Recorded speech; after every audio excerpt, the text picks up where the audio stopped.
I listened to Sophie talk about her father, and I realized something. I realized that Marcus hadn't been a simple villain in this story. He hadn't been a man who had consciously set out to deceive me and betray me. He had been a man who had made a mistake early in his life, and then he had spent the rest of his life trying to manage the consequences of that mistake. He had created a version of himself for me, and a version of himself for Sophie and Rachel, and a version of himself for Emily. And all of those versions of him had been true in a way. All of them had been real aspects of who he was. But the version he had shown me, the version I had married, had been incomplete. It had been missing a fundamental piece of who he really was. I asked Sophie if she wanted to meet in person. I don't know why I asked.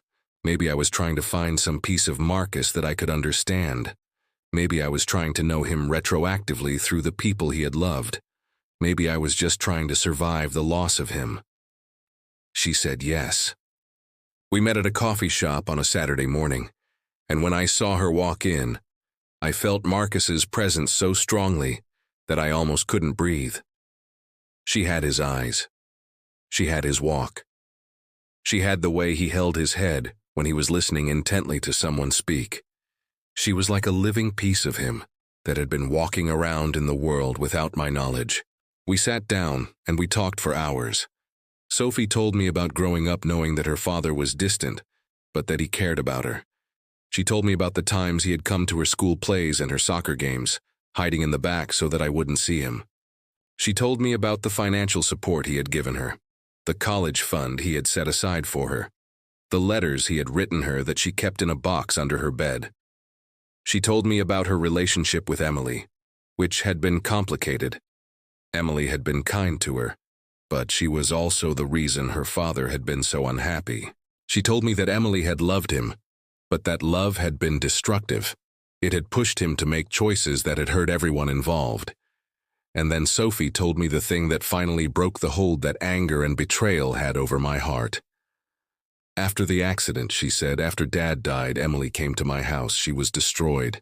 She kept saying that if she had just let him go, if she had just accepted that he was going to stay with you and focus on his marriage, he would still be alive. She thought the stress of the situation, the guilt, the trying to figure out how to tell you about me, she thought it had distracted him. She thought if she had loved him less selfishly, he would have been paying attention to the road and the accident wouldn't have happened. Is that true? I asked. Sophie shrugged. I don't know. Nobody will ever know. But I think it's easy to blame Emily, or to blame Dad, or to blame you, or to blame yourself. But the truth is, life is just complicated sometimes. People make mistakes. People get tangled up in situations that they don't know how to untangle. And sometimes people die before they have the chance to fix anything. I cried then. Not angry tears, not betrayed tears, but sad tears, grief tears, tears for the husband I had lost, and for the marriage that had been built on lies, and for the woman who had loved him and destroyed him, and for the daughter who had been hidden away, and for all of us who had been caught up in the wreckage of his impossible choices. Sophie reached across the table and took my hand. I'm not trying to excuse what Dad did, she said. He should have told you about me. He should have been honest with you.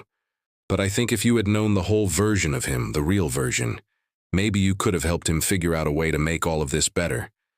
Maybe you could have built a different kind of life together. Maybe none of this would have happened. I squeezed her hand and I realized that she was right. The version of Marcus that I had married had been incomplete, but it had also been the only version he had trusted me with. And maybe that was the real tragedy. Maybe the real tragedy wasn't the affair, or the daughter, or the lies. Maybe the real tragedy was that my husband had been so afraid of being truly known that he had compartmentalized his entire life. He had never let any one person see all of him. And in doing that, he had never let anyone love all of him. Not me, not Emily, not even Sophie. I looked at my stepdaughter, because that's what Sophie was, wasn't it? My stepdaughter, even if I had never known she existed, and I made a decision. I decided that I wasn't going to spend the rest of my life being angry at a dead man. I wasn't going to let the lies destroy me. Instead, I was going to try to know him now the best way I could, through Sophie. through Rachel, through the stories and the memories and the pieces of him that lived on in other people. "Tell me about your father," I said to Sophie. "Tell me everything. Tell me the parts of him that nobody else knows." And she did.